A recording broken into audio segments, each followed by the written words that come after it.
1 महीने तक शिव कथा श्रवण किया है और मरते मरते भी इसने भगवान शंकर की कथा सुनी है, इसलिए अब ये नरक का अधिकारी नहीं रहा, अब तो यह शिवधाम का अधिकारी हो गया है। एक नगर था, उस नगर का नाम था किरात नगर। किरात नगर में एक ब्राह्मण रहता था। कैसे थे ब्राह्मण? तो शिव महापुराण में लिखा है, ब्राह्मणों ज्ञान दुर्बल है, ज्ञान में दुर्बल थे। और इससे बड़ा दंड ब्राह्मण के लिए कुछ हो ही नहीं सकता।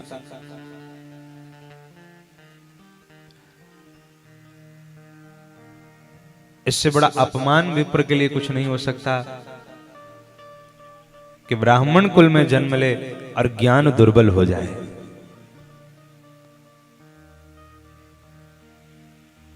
यह तो अपमान की बात है। ब्राह्मणों ज्ञान दुर्बल है, ज्ञान में दुर्बल था।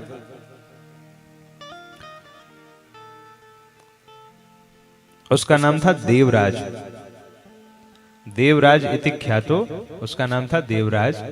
और कैसा था? विश्वस्त जन वंचकः, मैंने अपने विश्वास पात्र आदमी को भी ठग लेता था। दूसरों को ठगे तो कोई बड़ी बात नहीं, वो अपनों को ही ठग लेता था। विश्वस्त जन वंचकः, जो उसके हितैषी होते थे उन्हीं को चूना लगा देता था। बहुत तेज आदमी था। उसका नाम था देवराज। उसने अधर्म से बहुत पैसा कमाया, उल्टे सीधे कामों से। 3 का 5 करके इधर दिया, उधर से कुछ, माने अधर्म तरीके से खूब पैसा कमाया, पर धर्म में 1 रुपया नहीं लगाया। देखो सूत जी महाराज कितनी अच्छी बात कह रहे हैं। कह रहे हैं अगर अधर्म से कमाया, धर्म में भी थोड़ा बहुत लगाया होता तो हो सकता है 1-8% पाप कट जाते, पर वो इतना दुष्ट था कि पहले तो अधर्म से कमाया और उसके बाद धर्म में कुछ नहीं लगाया। और उसके बाद एक बार क्या होता है कि एक तालाब में शोभावती नाम की एक वेश्या स्नान कर रही होती है। देवराज उस वेश्या को देखता है तो देवराज के मन में विकार आ जाता है और देवराज उसी वेश्या से जाकर के विवाह कर लेता है कि भाई तुम हमसे विवाह कर लो। तो वेश्या ने कहा तुम्हारा तो पूरा परिवार है, माता पिता पत्नी बच्चे सब है, अरे काम मैं सबको छोड़ दूंगा, तुम्हारे साथ में रह लूंगा। तो उसने कहा ठीक है। देवराज ने अपने पूरे परिवार को छोड़ दिया, उसी गणिका के साथ में रहने लगा। अपना सारा धन उसी गणिका को दे दिया, उसी के साथ एक थाली में बैठकर भोजन करता था। इतना बड़ा पापी था। और भक्षा भक्ष का भी कोई ध्यान, कुछ भी खाता था, कुछ भी खावे कुछ भी पिए। इस प्रकार उसका सारा जीवन दुष्टता में बीत गया। एक दिन संयोग से घूमते घूमते वह तीर्थराज प्रयाग पहुंच गया। प्रयागराज में प्रतिष्ठानपुरी एक जगह है, वर्तमान में उसे झूसी कहते हैं।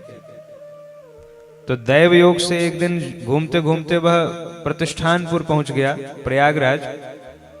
और वहां पर उसने एक शिव मंदिर देखा। देखिए महादेव की कृपा कब हो जाए, कैसे हो जाए, किस पर हो जाए, कुछ पता है क्या? तो उसने एक शिव मंदिर देखा। वो शिव मंदिर के बगल से निकला, वैसे उसको बुखार आ गया। बुखार आ गया तो उसने सोचा चलो इसी मंदिर में देखते हैं, कुछ मिले शायद। तीव्र बुखार आ गया कि वह अपने स्थान से उठ ही नहीं पा रहा है, तो वहीं लेट गया। और उस शिव मंदिर में एक पंडित जी शिव महापुराण की कथा कह रहे थे। एक ब्राह्मण ये भी, और एक ब्राह्मण मंदिर के अंदर वो भी है जो पूजा। तो पंडित जी शिव महापुराण की कथा कह रहे थे और वह देवराज बुखार में पड़े पड़े पड़े पड़े शिव पुराण की कथा न चाहते हुए भी सुनता चला गया। भाई चाहता तो नहीं था कथा सुनना, पर व्यवस्था थी कि उठ भी नहीं सकता था अपने स्थान से, तो सुननी पड़ी, व्यवस्था में सुननी पड़ी। 1 महीने तक ये क्रम चलता रहा। न उसका बुखार ठीक हुआ और न पंडित जी ने प्रवचन बंद किया। वो अपने मौज में अपनी कथा कहते थे। 1 महीने के बाद देवराज का शरीर छूट गया, और जब देवराज का शरीर छूटा तो यम के दूत आ गए। यम के दूत उसे पास में बांध करके यमपुरी ले गए, और जैसे ही यमपुरी में ले जाकर के उसको दंड देने को तैयार हुए, इतने में ही भगवान शिव के गण वहां पर प्रकट हो गए। बोली शंकर भगवान की।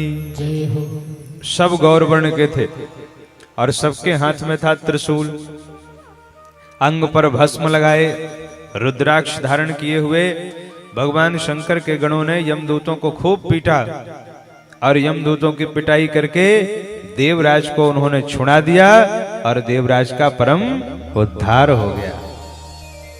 भगवान शंकर के गणों ने कहा, देखो भले ये पापी था, लेकिन इसने शिव मंदिर में 1 महीने तक शिव कथा श्रवण किया है, और मरते मरते भी इसने भगवान शंकर की कथा सुनी है, इसलिए अब ये नरक का अधिकारी नहीं रहा, अब तो यह शिवधाम का अधिकारी हो गया है। ऐसी अद्भुत यह कथा है। भोले बाबा के गण देवराज को लेकर के कैलाश पर्वत पर चले गए। अब कहने का अभिप्राय यही है कि भोले बाबा इतने आशुतोष हैं, इतने कृपालु हैं, इतने दयालु हैं कि कब रीझ जाएं कोई पता नहीं। ऐसे शिव महापुराण की कथा सुनने से देवराज का उद्धार हुआ है।